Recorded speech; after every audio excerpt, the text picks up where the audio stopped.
তুই মাছের এই পিস পিস লিখে লিখে জানোস না আমি পেড়ি খাই? হ্যাঁ, আরেকদিন যদি এই পেড়ি তোরে খাইতে দেখছি ধরে মুড়ো করে দিলাম। আমি তোমার বাপের কাছ থেকে তোমারে চাইয়া পোলার বউ বানায় বাড়িতে আনছি, কিন্তু দেহ তোমারে শান্তি দিতে পারতাছি না। বলে ডান্স শিখছিস? দেয়া তো আমার একটু নাচা, দেয়া তো দেখা। তুমি আমার প্রতি চাইতাছো কেন? তুই আমার ঘরের বউ না? তো তুই আমার নামে বাইরের মানুষের কাছে বিচার দিছিস কি লিখা? আমি তো কারো কাছে তোমার নামে বিচার দেই নাই। তুই রাজুরে কষ্ট নাই আমার জানি হাউস দিতে না নিয়ে যায়? তুই কি চাস? তোর কথায় মুড বস করুম? তুমি এখানে স্বপ্ন দেখতেছি না তো আমি? তুমি কোনো স্বপ্নই দেখতেছো না হ্যান্ডসাম, আমি সত্যি সত্যি তোমার সামনে। আমি তোমারে দেখতে আইছি, 2 দিনের ছুটি নিছি তো, আর বাড়িতে মাটা অনেক অসুস্থ। রাস্তা দিয়া যাওয়ার সময় এটা বেচবা, বেচে যা পাও এটা দিয়া খালাম্মার লেগা ফল ফুটে গুলো কিনা লয়ে যাইবা।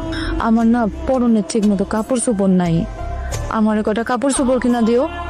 কাপড় চোপড় নাই? তুই উদাম গায়ে আসোস? তুই কাপড় চোপড় গায়ে দিয়ে আসোস না? এমন উল্টা পাল্টা জামা কাপড় কিনা টাকা পয়সা খরচ করা লাগবে কি দরকার? তোমার এত শার্ট প্যান্ট থাকতে তুমি নতুন শার্ট প্যান্ট কিনে নিয়ে আইছো, আর আমার তো ঠিক মতো পরনের কাপড়ই নাই। বাড়িতে আইতে না আইতেই তোমার মাথাটা খাইতেছস, মানে ফাইজলামি করার জায়গা পাস না, শান্তি দিবি না তুই আমার নাকি? যে পোলা আমাকে কোনো দায়িত্ব নিতে পারে না, ওর এই বাড়িতে থাকার কোনো অধিকারই নেই, কোনো দরকার নেই তোরে, তুই যা। হাসাইলা, আমি এই বাড়িতে থাকুম না? হ্যাঁ, এই বাড়ি কি তোমার? এই বাড়ি আমার বাপের, বাইরে তোমরা বাইরে বা, এই বাড়ি আমার। কি হইতেছে উড়ানে? বিচার সালিশ বইছে নাকি আবার? তোমার সাথে কিন্তু আমার এটা কথা ছিল না। আমার মাইয়া যে অসুস্থ, তুমি সবকিছু যাই না শুই নাই, আমার মাইয়ার দায়িত্বটা নিতে চাইছিলা বইলাই আমার মাইয়ারে আমি তোমার লগে বিয়া দিছিলাম। তা আপনার মাইয়ার দায়িত্ব কি লই নাই?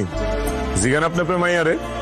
অনিসো, আরে এইটারে দায়িত্ব নেওয়া বলে না, দায়িত্বটা যদি তুমি সঠিকভাবে পালন করতা তাহলে এই যে আমার মাইয়া শ্বাসকষ্টের রুগীটারে তুমি বাজারে ইনহেলার আনতে পাঠাইতা না। ভিডিওটি ভালো লাগলে লাইক, কমেন্ট, শেয়ার করবেন।